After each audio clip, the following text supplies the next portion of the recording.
Hello and welcome back. So today is a coin I've been very excited to show you guys. It's another one that's titled the UK's latest £5 coin, even though I have two more £5 coins behind me ready to show you, and then a third coin which is a very unique one which I'm hoping at some point to be able to release very soon. But this should be the Queen's Beast 11th coin in the 10 coin series, which we'll get back to in a moment. But let's get into this packaging. Oh, the invoice. Let's open them a different way than usually is. So normally it's all folded in, so I don't have to worry about it. But anyway, prattling on. So I was interested about the packaging, whether it's going to match the packaging of the previous coins, but here we have it. Now that is an absolutely beautiful coin, one I very much like and was very happy with. So much so that I, in fact, bought the silver version as well. So it's the 11th coin of the Queen's Beast series, showcasing all the other 10 Queen's Beast coins, which we're going to have a little glimpse through now, because it's also married up quite well, because I bought a backlog of some of the Queen's Beast that I missed. So I was not collecting it back when the first one was issued in 2017. We have the Lion of England from 2017. It's a very cool design and wasn't too expensive when I was purchasing it, at least. And as you can see, this number 1 of 10. So obviously the Queen's Beasts are all actually, maybe we might even explain on the back of this. So when Her Majesty the Queen was crowned in 1953, 10 statues stood guard at her coronation in Westminster Abbey. Fierce royal protectors called the Queen's Beast. They represented centuries of history and heritage that were passed on to the Queen that day from the British kings and queens that went before her. Each beast has its own story to tell. The new collection explores the Queen's heraldic guardians, what they stand for, and the monarchs they have represented through the ages. They are £5 Cooper nickel coins. Oh, the reverse and obverse are both by Jodie Clark. Very cool. So yeah, this is the coin that kicked it all off. Before I was collecting coins, before I was buying £5 coins as well, but I was happy to have that to my collection. We then have number 2, we have the Unicorn of Scotland, which again, they're all very lovely designs. Again, both by Jodie Clark. Again, that's all standard stuff. But we have the Unicorn of Scotland, so 2 of the national animals. Now, numbers 3 and 4 is where it gets a little bit hairy, because number 3 is the Red Dragon of Wales.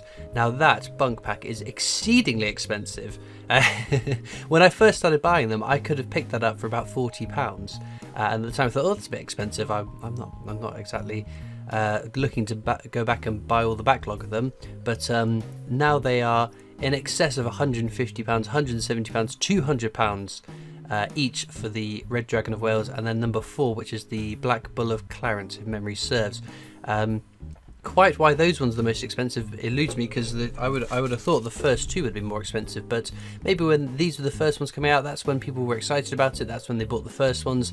Number 2 and 3, maybe people interested petered off and then picked up towards the end of the collection maybe. But I'd be interested to know mintage figures for the different bunk packs. But as you can see, these are, I quite like these older sort of bunk packs, without the hang-baggy nonsense that is on the ones we're going to look at now, which sort of get in the way. We move on now to number 4, which, see, hang-baggy stuff, which I'm not a massive fan of. This is the Falcon of the Plantagenets, issued in 2019. Again, a lovely design. Are these Jodie Clark too? They are. I imagine they're all going to be Jodie Clark. We will check just in case. But no.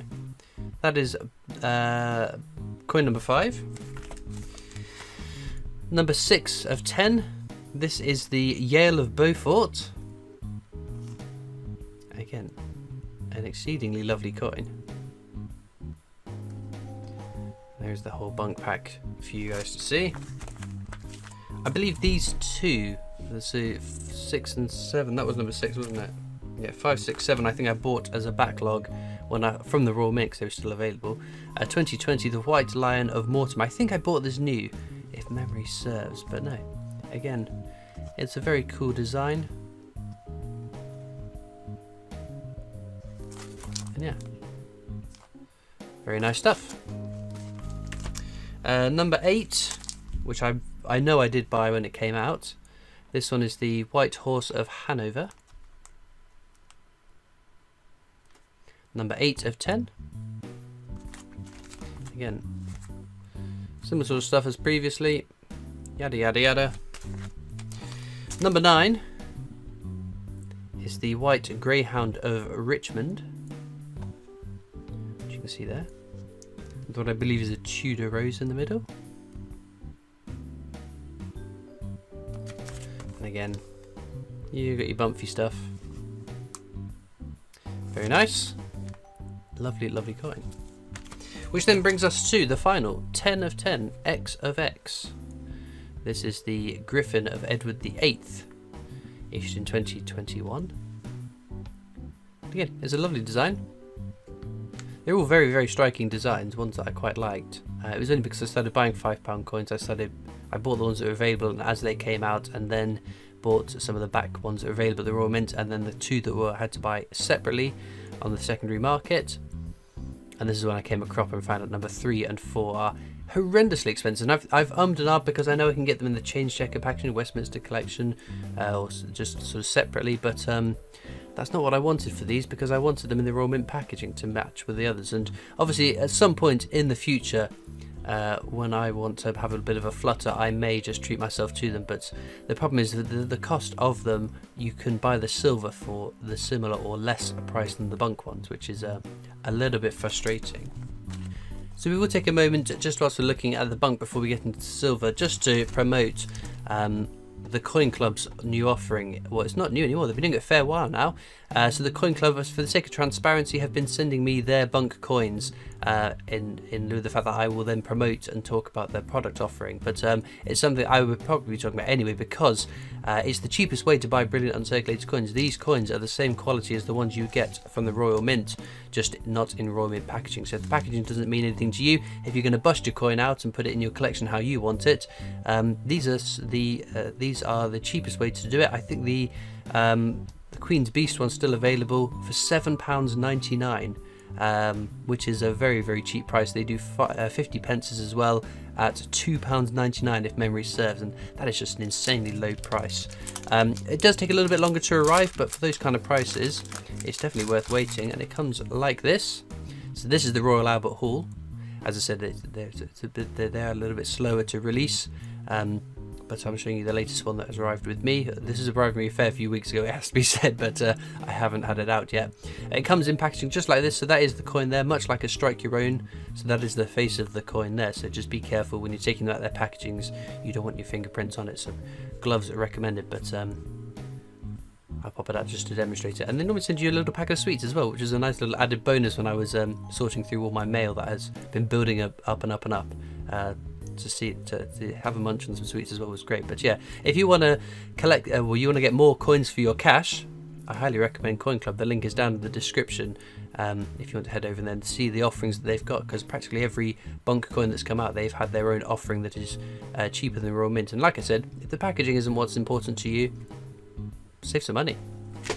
But now I've been excited to have a look at this. Very, very excited. Let's move the BUNC one into my pile of BUNCs of the Queen's Beasts and get into this. Ooh, that's nice packaging. So this is the first silver Queen's Beast that I have purchased. I apologise for a creaky chair. I've not bought the silver proof or the silvers for any other Queen's Beast coin. This is the 2021 UK 1 ounce silver proof coin. Oh, no information on the back, strangely. It is very sleek looking packaging, I must admit. I quite like that. And then if we get into it, here we go. This should then, I would imagine, is going to round off all the information about the Queen's Beast coin set. I will have a quick flick through if you want to take a moment. Oh, there we go. Are they the statues that lined the coronation? Because the statues are there at the Botanical Gardens at Kew as well. I don't know if they're the same ones or just replicas of it. But yeah, there we have a bit of information about all the different ones. These are the two expensive ones that I would love to add to my collection sometime soon, maybe. But no, very, very nice. You can pause and peruse at your own pleasure. Oh, there we go. that is the picture of it, the Griffin of Edward VIII at the Botanical Gardens, and along this whole row, which I remember quite vividly. We went with it was myself and Bungle, Lady M, and Coins to Collect as well. Yeah, he was our tour guide. At this point of the day, our feet were a bit achy and it was quite warm. And I remember sitting on the bench and being relieved that we were sat down for some time. But no, it was a great day out. And it's fantastic to have a little blast from the past. They have the design, Jody Clark, the man himself, the person behind the Queen's portrait that we all have become so well known. Jody Clark is one of the youngest designers to have created a definitive coinage portrait of Her Majesty the Queen. Since creating the portrait, Jody is in a unique position as his designs can be found on both sides of several UK coins, including all the coins in the Queen's Beast collection. Very, very cool stuff. It's always interesting to see sort of the story behind the coin, which I think we've got here. Ooh, exciting. So it says, two strong styles kept appearing in my research, the royal and the heraldic, or the fantastical approach. I wanted the design to be somewhere in the middle, and it was important for me to keep a consistent appearance and character throughout the collection. After working on all the individual designs, I was excited to bring the beasts together. The miniaturization was a challenge, but I'm really pleased with how they look on one coin. Well, I must admit, I totally agree with everything that's said there. The designs have pulled through very nicely through all now 11 coins. So yeah, definitely a good idea to keep the same artist for the whole set, because otherwise you have a Star Wars sequel trilogy situation. But we're drifting now. I'm really excited because this is the first time that I bought a coin that has immediately not so much skyrocketed, but increased in value in terms of was selling immediately for over the price that the Royal Mint were charging on the secondary market, and not just the carpetbaggers that do that to every single coin release. But I never buy coins as an investment. That's not my overall aim. The majority of silver coins I've bought aren't worth the money I paid for them, but I buy them for my collection, and that's what I want them for. So that's just like a cherry on the cake. These sold out very, very quickly, and I was very grateful I didn't and ah too long before getting it. But holy Toledo, what a coin! That is absolutely marvellous. So does it go in order? So we have the Lion of England, the Unicorn of Scotland. Oh, it's not in order then, because the Dragon should be next. Because then we've got the... Oh, I can't remember what it's called now.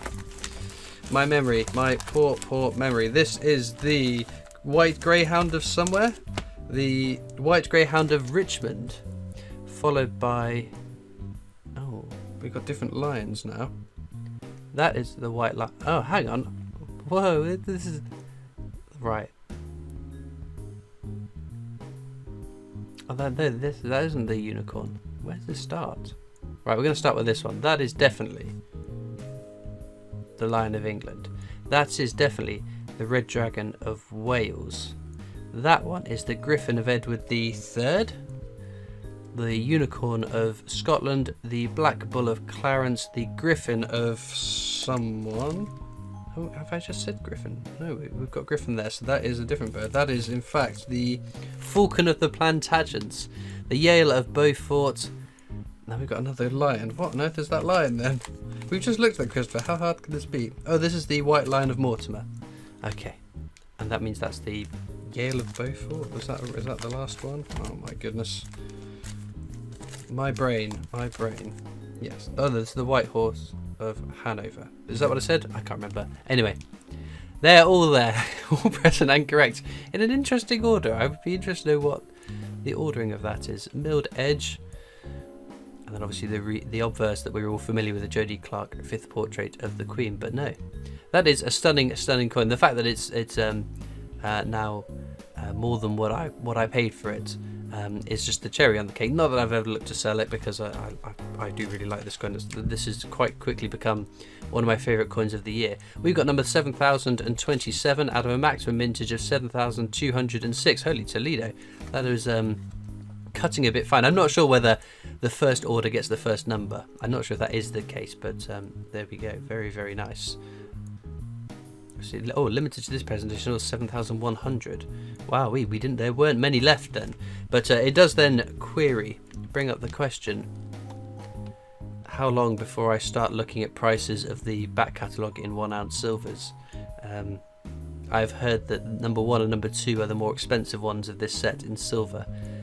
But I think my plan would definitely be to finish the BUNC set before I start looking at these silvers. But no, I thought just that it came up, it was available, and I thought, you know what, I really like this design. I think I'd like the silver version as well. I'm very glad that I managed to get it, because sometimes you and you are, and then things disappear, and there is nothing worse than that feeling. But no, a very, very cool coin.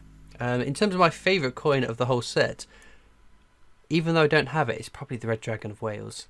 That'd be the one I want to tick off next. I just think it's such a beautiful coin, such a beautiful design. But there we go. In my mind, the BUNC is beautiful. The silver, though, is absolutely spectacular. So the silver gets it in my book. Do let me know down in the comments which is your favourite of this Queen's Beast series. And did you buy the BUNC, the silver?